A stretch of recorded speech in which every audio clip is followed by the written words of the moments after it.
Hello，我係 Minnie。好多新手咧，啱啱開始交易嗰陣咧，都會遇到一個問題，圖表識睇，指標都識用，但係一見到行情上上落落，始終都唔知自己應該睇升定睇跌。所以今集就帶大家認識 WebTrade 入邊嘅 TC 策略功能。首先去到右手邊 TC 策略區域呢度咧，會提供唔同產品嘅交易機會參考。每一條策略入邊咧，都會顯示產品嘅方向、信號、入場價、目標價位同埋止損嘅位置。咁樣咧，可以幫大家快速了解目前市場可能出現嘅交易機會。如果你覺得某一條交易機會符合自己嘅判斷，就可以撳入去策略落單。撳入去之後咧，系統就會自動帶出相應嘅策略下單頁面。喺呢度咧，可以睇到策略圖表，建議入場價、目標價、停損價，仲有相關嘅風險回報資訊。跟住咧，就要留意幾個步驟。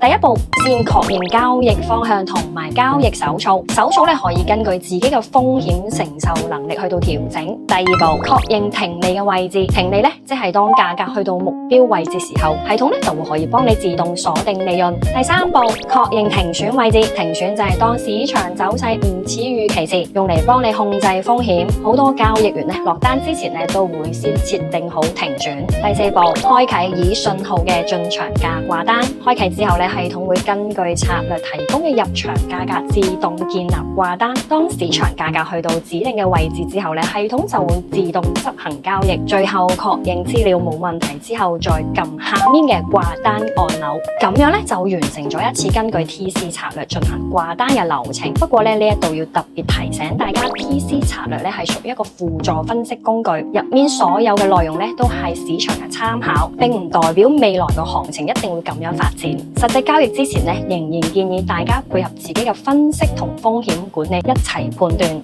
除咗交易機會之外，撳更多仲可以切換市場情緒嘅功能。系統咧會統計目前市場多空持倉比例，幫助大家了解當前市場整體嘅偏向。例如目前睇升嘅人咧比較多，市場情緒咧就偏向多頭；相反，如果睇跌嘅人比較多咧，就會偏向空頭。不過市場情緒咧只係反映目前市場參與者嘅睇法，並唔代表價格一定會升或者一定會跌，所以同樣咧只可以作為一個參考依據之一。